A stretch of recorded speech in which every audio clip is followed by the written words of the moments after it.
corporate spies are regularly hired by competitors to help poach employees with the best ideas. Listen on to know if it's happening at your company and how to prevent it. Robert Kerbeck is the founder of Malibu Writers Circle, and his essays have been featured in numerous magazines and newspapers, including Los Angeles Times, San Francisco Chronicle, and Los Angeles Times Magazine, with one story adapted into the award-winning film Reconnected. His newest memoir, Ruse, Lying the American Dream from Hollywood to Wall Street, is a look into the world of corporate espionage and his career as a corporate spy. I'm your host, Chris Parker, and this is the Easy Prey Podcast. Robert, thank you so much for coming on the Easy Prey Podcast today. Well, thanks for having me, Chris. I'm excited. So I'm really curious about your background. Do you call yourself a corporate spy? I did. Okay. A former corporate spy. What was your background, before we get into the stories, what was your background that made you think that you had the skill set to be a corporate spy? Well, I never in my wildest dreams would have imagined that I would become a corporate spy, let alone a fairly infamous one. My hometown is Philadelphia. My family is in the automobile business. If you're looking for a deal on a Lamborghini, tell them I sent you. My great-grandfather came over from Armenia and sold horse carriages before cars were invented. And then he saw the writing on the wall and switched to selling cars. My grandfather took over that dealership. My father took over that dealership. And I was the oldest son. I was expected to take over that dealership. And I went to the University of Pennsylvania in Philadelphia. And while I was there, I really got into acting and I really started to love acting. And I wanted to move to New York to try to be an actor, but I didn't know anybody that had done that. It just seemed crazy. And so when I graduated, I went to work for my father in the business, selling cars.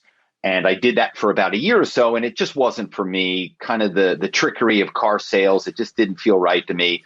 So I finally got the courage to move to New York. I needed a survival job, and who stumbles into a survival job as a corporate spy? But that's what I did. Okay, so how in the world did you stumble into a corporate spy gig? Yeah, it was just my college roommate's brother had the job, and he was kind of showing me around New York, and he was very mysterious about it. He said, I got this new job, but he wouldn't tell me what the job was about. But I could tell it sounded kind of salesy, and I said, well, I could do it. I sold cars. I could sell magazine subscriptions or whatever telemarketing services. That's what I kind of assumed it was. So he got me an interview, and I went up to this Upper East Side apartment, and I was living, in a proverbial hellhole in Hell's Kitchen. And so I go up to the Upper East Side, and it's a doorman building, and I get sent up to this woman's apartment, and it's a palatial apartment. And so right away, I knew whatever she was doing, she was making a lot of money. And so she interviewed me. She never asked me a question about my skills. I had a resume, which I forgot to pull out because I was so nervous. She never asked me anything to do with anything. She was just asking a lot of questions about my father and the car business, and sent me on my way. And I just figured I didn't get the job. And then my buddy called me and he said, no, you got it, because she hires everyone because no one is able to do this job. Mm. And I said, well, I'm going to be able to do it. And so the next day I went for training. And that was when I began to realize that this was not your ordinary telemarketing job. So I guess the question, was this a criminal organization or a pseudo-legitimate corporation that was doing this? Right. Well, Well, that's the great question about this business. At a certain point when I was doing this early on, my buddy and I were nervous about it. We were just actors, looking for a survival job. We were getting $8 an hour, so this is not kind of what we signed up for. And so we hired an attorney. And of course, it's funny now, we split the cost with the woman whose business it was, which of course I laugh about now. I'm like, we were making $8 an hour. Why didn't she just pay those, And, basically the attorney came back and said, this is definitely in the gray zone. He said, I can't tell you it's illegal. I can't tell you it's not illegal. It's in the gray zone. And so I've always described it as quasi illegal, because I think at the end of the day, If a prosecutor was motivated, they certainly could have come after us. And there were, and in the book, Ruse, I had a number of close calls. At one point, my buddy and I were being tracked because they thought we were the most famous hacker in the world, who eventually did go to jail for many, many years. So, it was scary. And so I'm glad I never had to find out, whether I would have been convicted in a court of law. It definitely was not ethical. It's definitely not something that, I'm proud of per se, though, of course, it is a hell of a story. And I'm here to tell you, corporate spying, my spying is in the past, which is why I can write a book about it now. But I'm here to tell you, corporate spying is alive and well in America. I'm sure.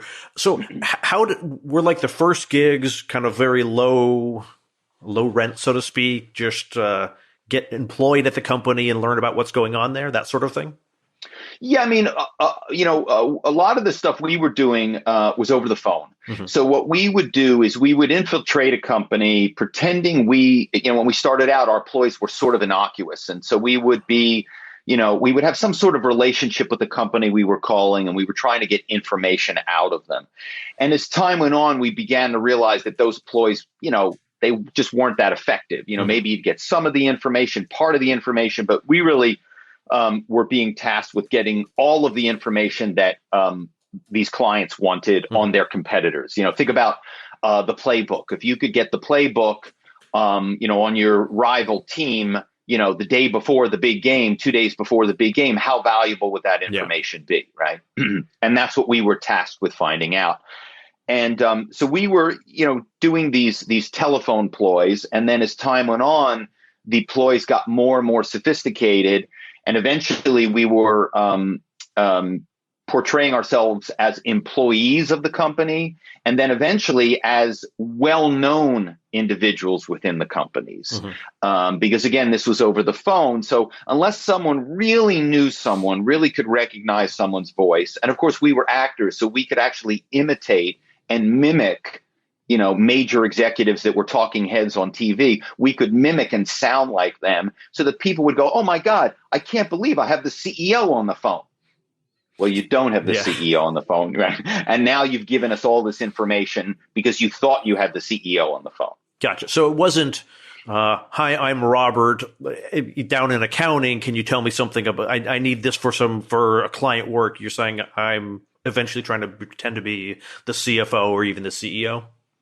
Yeah, but it could also be somebody, as these corporations got larger and larger, right, over the last 30 years, starting kind of in the 80s when, the M&A craze began and companies started swallowing up smaller and smaller companies. Well, what it meant was, and of course, as firms digitized their records and digitized their organizational charts and digitized, everything, you could be almost anywhere within a firm's organization. You could be in some satellite office in Dublin or Frankfurt or London or Singapore or Chicago or San Antonio, wherever, and you could have access to that sort of treasure trove of information. And so if I could convince you that I had a legitimate reason for this information, oftentimes you could look up anything that I wanted. Yeah. Right. And what I often explain to people is, a lot of the information we were getting was employment related. Nowadays with LinkedIn, we don't think of that information maybe as being as valuable, but I describe myself as I was LinkedIn before LinkedIn was invented, right? And so back in the day, there was no way for a competitor to know who was at a firm, what the organizational structure was, what each and every team did, and the most important thing, who were the best people on each team in every group.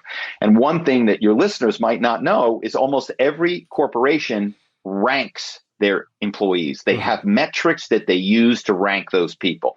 And we would determine what those internal metrics were. Because, if you're going to go for a job interview, are you going to say, on a team of 15 that you were number 13? No, you're going to say you're number 2 or 3 or 1, right? Well, there are only 3 people that are 1, 2, or 3, right? And so we would enable our clients to know who the top people were so that they could then try to poach those people, right? They could recruit them away. And you think about how valuable that information is. As just one example, Steve Jobs would not list his designers in the corporate directory at Apple because he did not want them poached. Because you could imagine if you poached the designer of the iPad in the early days of the iPad, in the early development days of the iPad, imagine how valuable that could be for your corporation. You're talking billions of dollars. And that's something sometimes people don't understand, how valuable that information about not only who's at a firm, but who the rock stars are.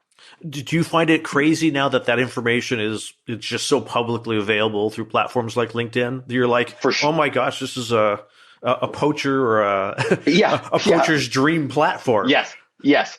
It was amazing to me, but I think, again, for a lot of your listeners, it's amazing how much of our data that formerly was private is now public, right? So much of, where we went to school, when we graduated, how old we are, where we live, how much money we make. You can pretty much find all of that online. Now, I will say that there's still a tremendous amount of information in the corporate world that remains private, which is why corporations are hiring spies nearly every day. So, for example, a lot of the people that are rock stars, they're not even on LinkedIn. Or if they are on LinkedIn, they don't update their profile. It has an old job. It has an old position. They don't care. They don't want to be inundated with executive recruiting firms or corporations calling them, because they're killing it where they are, and they're making tens of millions of dollars, and they don't have time for it, right? So there's still a lot of information. And then, of course, there's kind of the next level of information, what I call corporate intelligence on steroids, which is what are a firm's plans, right? What are their acquisition plans, their expansion plans? What's their head count? A lot of times corporations want to know how firms are staffed, because then it can determine whether they have enough people. Maybe, a corporation will hire me to find out the size of groups at a competitor organization, because they want to know, are they understaffed or are they bloated at their firm, right? And so that kind of information is very important to corporations. So there's still a lot of information that's private that corporations want. But back in the day, it was almost all private, and there was no way for anybody to find this stuff out unless they were hiring a corporate spy. And I assume, product timelines is a massive gold mine of intelligence. What's this company? I think we have good ideas what many companies are going to be doing in the next year, but what are they planning 5, 6, 7 years down the line? Correct. With emerging technology, that's a gold mine for a competitor. Yeah, I mean, look, in the book Ruse, I talk about every project I did and that I describe in the book. It was bespoke. It was custom. So every client would say, this is what we want to know. This is what we think is going on. Can you find this out? We heard this, and in the course of doing that, and I talk about this again in the book, a lot of salacious information would come out. Because remember, we're pretending that we're somebody within the corporation. So you'd have somebody on the other end of the line, and now you kind of become telephone buddies. Right. Once you've sold somebody on your story and they've bought it, then you're friends. Right. And then they start going, oh, boy, did you hear about the head of sales? He was got a DUI the other night. Oh, my God. Yeah. No. Well, he left his wife, and he's been doing, and I think he's, and all of a sudden you'd like, whoa. And you would find out a tremendous amount of information just in the typical gossiping, right? Just kind of corporate gossip. Do you know if any of that information was used to blackmail those people? No, I don't think any of it was ever used to blackmail people, because for the most part, my clients, they were just interested in increasing their market share and revenue. They would just know, okay, their sales organization is in trouble, so this is a good time for us to go in and get some talent out of there, because there's chaos at that firm. Yeah. If people see something crazy going on with management, they get nervous. Someone comes along and says, "Hey, we got a solid reputation. There's no drama over here." Right. You don't the day that you find out that the guys that there's drama, you don't have to then at that day try to figure out, well, who even works in that department. You've already figured that all out and are ready to ready to dial them on speed dial. Right. Yeah. So, So yeah, it's definitely a crazy world, and there's a lot of stuff that I would in my career obtain that I just could not believe that I got this information. I mean, in the early days, usually the spies are being hired to research the hottest industries, right? Mm-hmm. And so when we first got into this, it was, and we forget this now, it was defense. Yeah. This is back in the late '80s, coming out of Reagan and the boom in the defense spending, and so we were being tasked with finding out organizations of the major defense contractors, Lockheed and Martin Marietta, and all these firms who's now have merged into all these different other firms. And it was just amazing to me that, these are people that have top secret security clearance. They're told never to release information. They're told never to do this. They're told never to do that. And I would, over the phone, be getting people to tell me who was designing top secret projects, right? And again, what the timeline on the project was, how much money they had spent on the project. Were they over budget? Were they under budget? All of this crazy information that theoretically, if I had been selling that information to the Chinese or to the Russians, I could have gone to jail for the rest of my life. Yeah. And instead I was getting $8 an hour for that information. So clearly I was not very smart in terms of the spying I was doing. But again, we were actors. And again, in the book I talk about, I was working as an actor. I was getting jobs. I was doing hit shows with James Gandolfini and Callista Flockhart. And then later I went to Los Angeles and I was doing major roles in TV shows, opposite Celia Ward and George Clooney and a lot of really famous actors. So I kept this job. It was kind of always in the background. But it wasn't that's just not what I was going to do. And it was only kind of when I was pretty far down the road and my acting career started to wane, that then I got deeper and deeper into the world of corporate espionage. So was that some of your motivation for doing what you were doing? Is that like, well, this is practical experience to hone my acting skills? Well, look, for sure, it was great for working on accents. This is Gerhard calling from the office in Frankfurt, Germany. We have the European Union regulators here this week, and we need some information.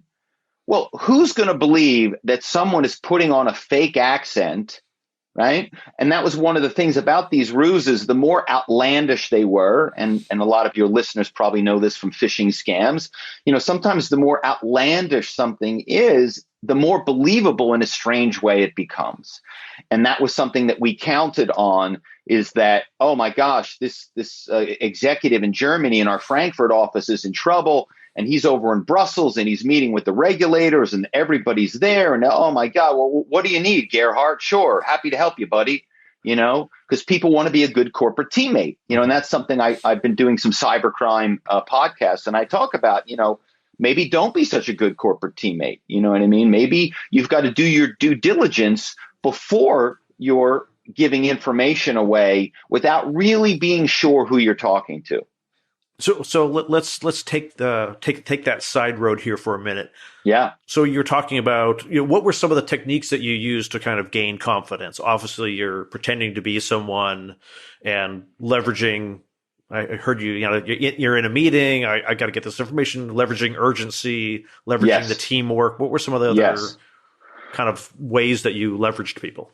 Well, I did an event recently with former CIA spy Valerie Plame, and I was describing my process, and she was saying that's the same thing that we do in the CIA. And one of the things is a lot of research, right?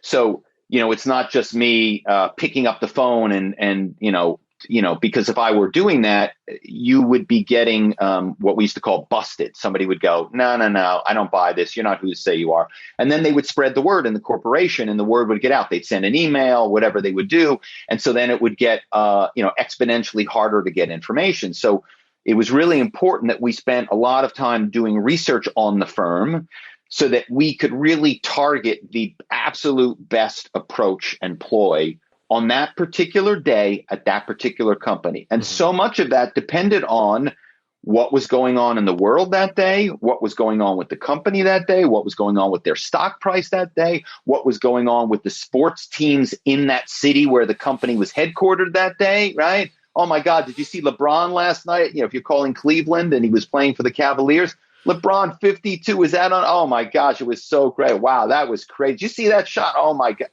and now you've developed a relationship with somebody, right? So, I think a lot of it was about that research that we would do that would enable us to develop a relationship. And of course, there are certain areas within a firm that are just more likely to give up information. People in sales and marketing usually are talkers. People in human resources, HR, human roadblock. I would never in a billion years call human resources to try to get information. I would try to get people, once I made friends with someone, sometimes I would get them to call human resources for the information for me, right?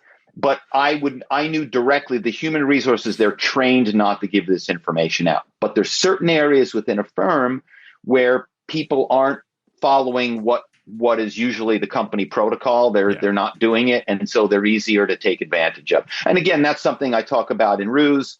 And I also been doing a lot of cybercrime podcasts.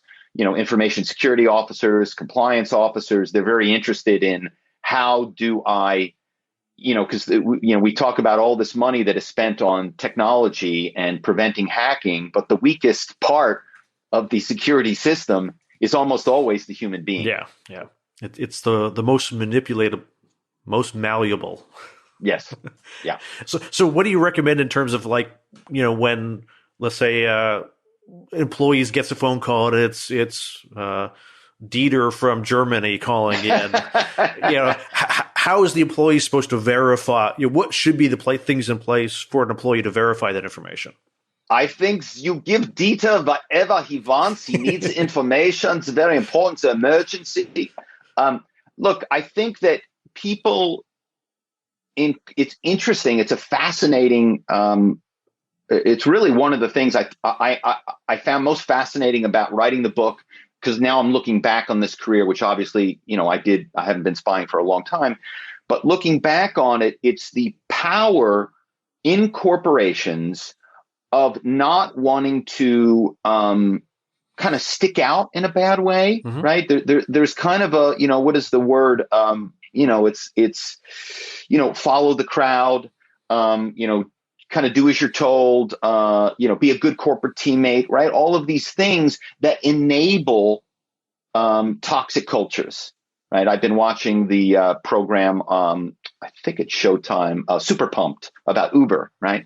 And you see how this culture, this toxic culture, was created, where they were, there was sexual harassment and discrimination and illegal activities and all of this stuff. And it started at the top, right? And then everybody else kind of went along because nobody wants to get in trouble. And we were aware of that in corporate America, people are often afraid to take a stand. So if I called up and I said, hey, I'm Bill and I'm in compliance and I'm off site meeting with the U.S. regulators in Washington, D.C., people did not want to take a stand against the head of compliance, right? They were like, whoa, what do you need, Bill? Happy to help, right? And yet so what I would train people to do, and what I do, talk about now on these podcasts, is be polite, be respectful, but verify, right? Verify. Hey, Bill, with all due respect, I've got to be sure, and I'm sure you as a compliance person are going to understand this. I've got to make sure you are who you say you are, because you're asking me for sensitive private information. I'm happy to help, but I need to be positive. So here's what I need from you. Right. So I need you to send me an email from your company email address. Right. That's I think the best way to do it. There are a lot of simple steps that people can take. But again, in the desire not to make a corporate enemy, people skip those steps many, many times, especially young people, junior people that don't understand how valuable this information still is. They've grown up in an era where there's not a lot of private information. So sometimes they don't think it's as big a deal as it is, but it is. It's almost that there needs to be a policy at the corporate level kind of reinforced. Do not, if someone calls you and you don't know them personally, claiming to be within the organization, you need to do X, Y, or Z before you give them what they're asking for. Correct. I mean, look, I feel pretty confident you could put me in a boardroom at any corporation and say, "Hey, Robert, we want you to penetrate our firm." I'd say, "Okay, give me 45 minutes to do a little research and then come back in." And then they'd come back in and I'd start making phone calls and I'd be getting people to be telling me pretty much anything I wanted to know. That's crazy. Yeah. I mean, I could say that with a certainty of 98%. There are a few firms that are extremely difficult to extract information out of. I can count them on one hand, the number of firms in a pretty long career as a corporate spy that I had great difficulty extracting information from. Very few. Were there particular industries that were notoriously more difficult or easier? That's a great question. Not really. No. I think there were just a couple of firms here and there that were very difficult. And I think it's because from the top down, they just must have been drumming that into their people. I'm sure they were sending out regular information, reminders about that. I would imagine that they probably had some seminars where they discussed that, so that it, like you said, it really became part of the corporate culture. And if it's not part of the corporate culture, and that's the whole corporation, right? Even the far-flung little offices, because they still have access to the database. And once you get into that database, you can get so much information from that then it really gets difficult to stop people. So, for example, if I get the organizational chart on the team, and let's say in that team there are 50 people, so I get that whole org chart on those 50 people, and you go, okay, well, big deal. You probably could get 30 of those names for LinkedIn. But I didn't just get the 50 names. I got all their cell phone numbers too. Okay, so now I'm calling people on their cell phone.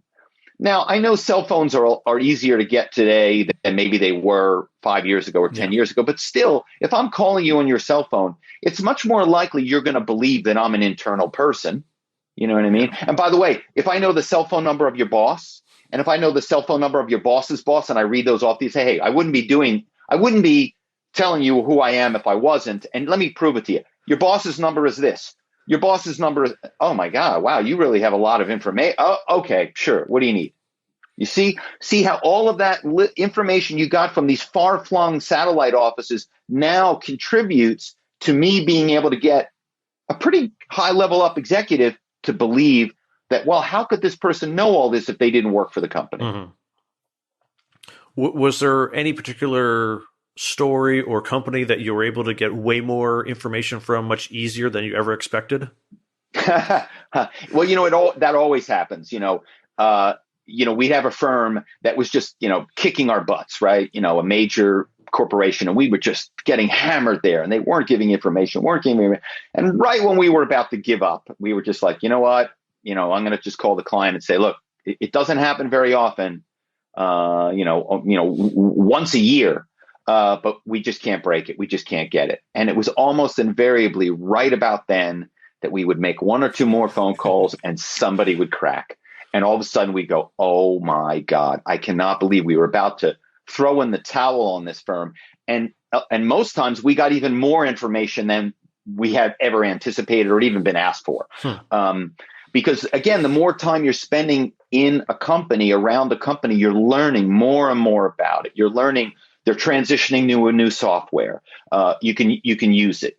They're the information security officer is retiring next week, and they don't know who they're bringing in yet. They're interviewing their final candidates today at 3:30. You can use it, right?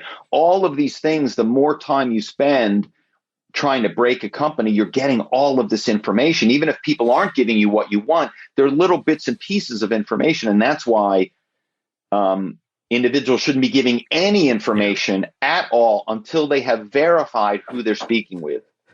There was one company that I worked for a number of years ago, and I was doing IT for them, and somehow the receptionist was out that day, and somehow I'm like, fine, we didn't get very many phone calls to the receptionist. I was like, don't worry, I'll answer the phone. And anytime someone would be called, it's like, yeah, can you transfer me over to marketing? I'm like, well, who are you looking for? The head of marketing. Well, what do you want to talk to him about? Right. Well, no, just transfer me over there. I'm like, well, no, I'm not going to do that. And it was just like, what's wrong with you? Why won't you transfer me? I'm like, well, I don't know who you are. Right. And I know the head of marketing doesn't want to talk to anybody. So he definitely doesn't want to talk to you if you won't tell me who you are and why you want to talk to him. Correct. Exactly. Nice work, Chris. Good job. I remember that call. You stopped me in my tracks. Yeah, probably not. So were there any times when you're like, oh my gosh, I just blew it. I've been caught. The police are going to be showing up at my door. Yeah, and what was funny is sometimes we turned those being caught moments. So you'd have somebody on the phone and they'd be busting you and they'd say, oh, I don't believe you're so-and-so. I don't believe blah, blah, blah. I don't believe blah, blah, blah. Okay. And then because, there were a couple of us back in the day that were working for that woman who started. And so then, we'd have the other person call up and to the same person that said, hey, look, there's some phishing calls going around. And we wanted to warn you. We're calling everybody. We wanted to warn you. And then the person would go, oh, I just had one. Oh, my God, you're kidding. Okay. What was the information they were seeking? Oh, well, they wanted to know, okay, you know what? I want you to give me that list now because I need to call all of those people and warn them. And then we'd get that same person that said no to give us that information. That is the unfortunate thing that I see is once someone has become the victim of a scam, then there's we're here from the Victim Relief Services, and we want to help you out. And right. Oh, we'll scam you for this. And right.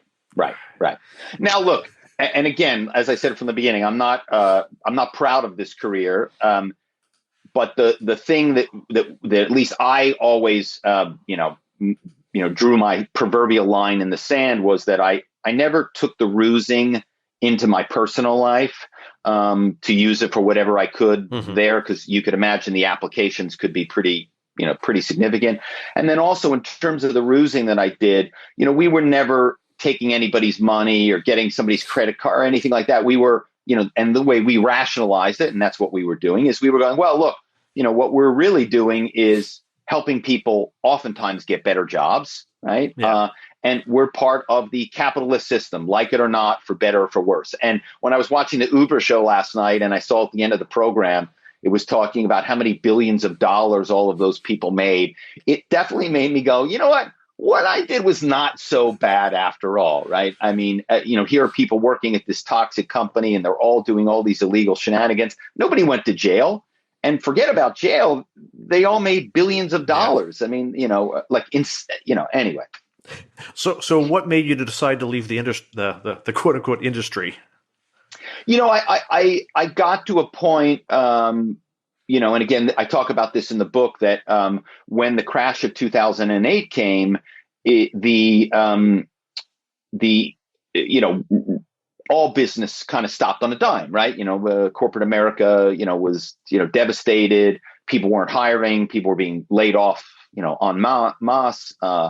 People were scared they were going to have jobs.